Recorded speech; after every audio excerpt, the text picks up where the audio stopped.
If you were to walk into a modern forensic lab, you'd expect to see DNA swabs and digital fingerprints. But if we want to understand the death of Celtic Britain, we have to look at an evidence locker filled with broken iron cauldrons and charred spelt.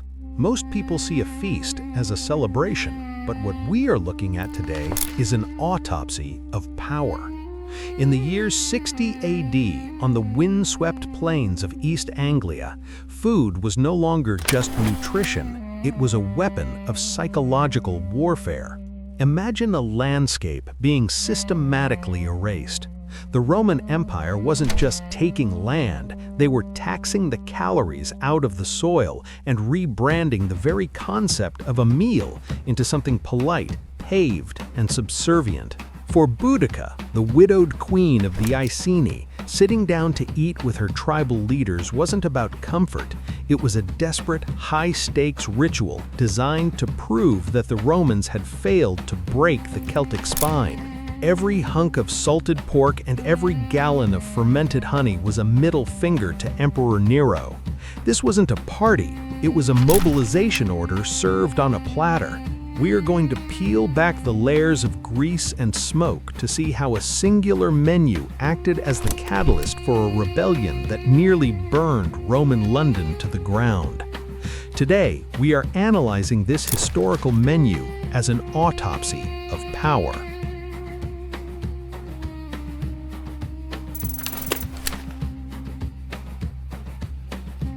To understand the Iceni table, we have to look past the Hollywood trope of the barbarian mess. In reality, a Celtic feast was a machine of social engineering. At the head of this hierarchy stood Boudicca, but her power wasn't inherited in the way we think of modern royalty. It was maintained through the constant, visible redistribution of wealth. In Celtic society, as historian Barry Cunliffe points out, the feast was the primary engine of the economy. If you were a chieftain under Boudicca's banner, you weren't just eating her food, you were consuming a debt. Every cup of mead accepted was a silent contract to provide spears for the coming harvest of Roman blood. The menu itself was a map of status. At the center of the fire sat the champion's portion, the finest cut of meat, usually the haunch of a boar or prime piece of beef. Ancient Greek observers, like Posidonius, noted with a mix of horror and fascination that Celtic warriors would literally fight to the death over who deserved this specific cut.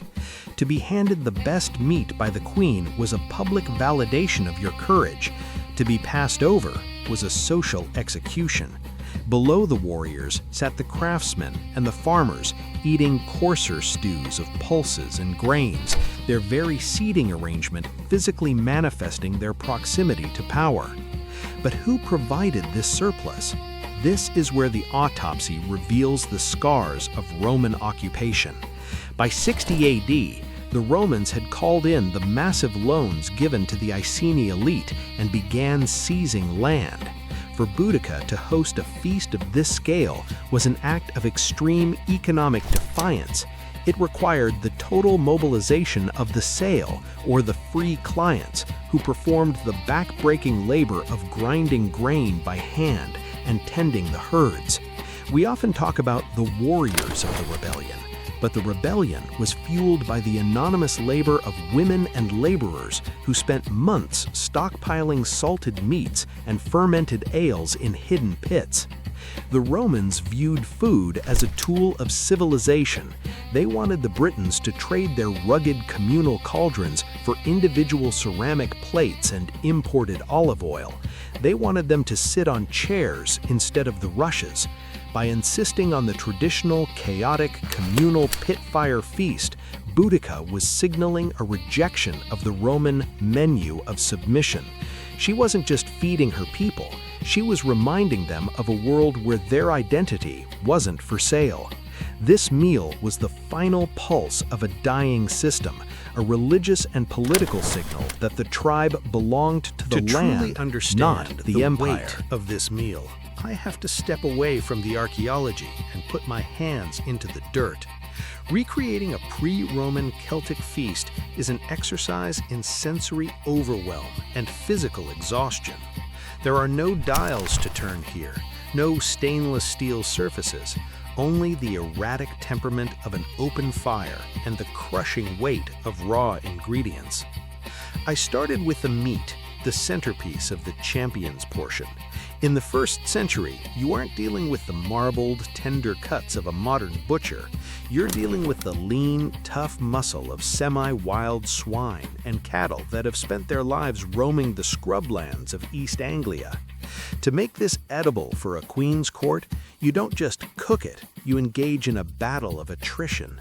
I spent hours over a pit fire, the smoke stinging my eyes and sticking to my skin like a second layer of clothing. The heat is inconsistent, a living thing that breathes with the wind.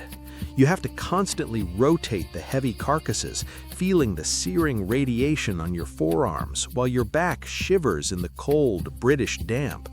This is the labor hierarchy in real time. The cooks weren't just making dinner, they were managing a dangerous industrial-scale chemical reaction. Then comes the grain, the spelt and barley. To get enough flour for a tribal gathering, you realize very quickly that the Roman introduction of mechanized mills was a form of liberation the Celts rejected on principle. I spent a full afternoon hunched over a saddle quern, 2 stones rubbed together by sheer muscle. After 30 minutes, your shoulders burn. After 3 hours, your wrists go numb. Every handful of flour represents 1,000 grueling repetitions. It makes you realize that in Boudicca's world, a loaf of bread wasn't cheap. It was a concentrated unit of human life force. The most difficult part to source, and the most revealing, was the flavoring. The Celts didn't have pepper or cumin. They had the forest. I had to forage for wild garlic, fat hen, and mustard seeds. There's a specific judgment call an ancient cook has to make here. How much do you mask the taste of slightly turning meat with heavy herbs? Without refrigeration, the freshness we take for granted was a luxury.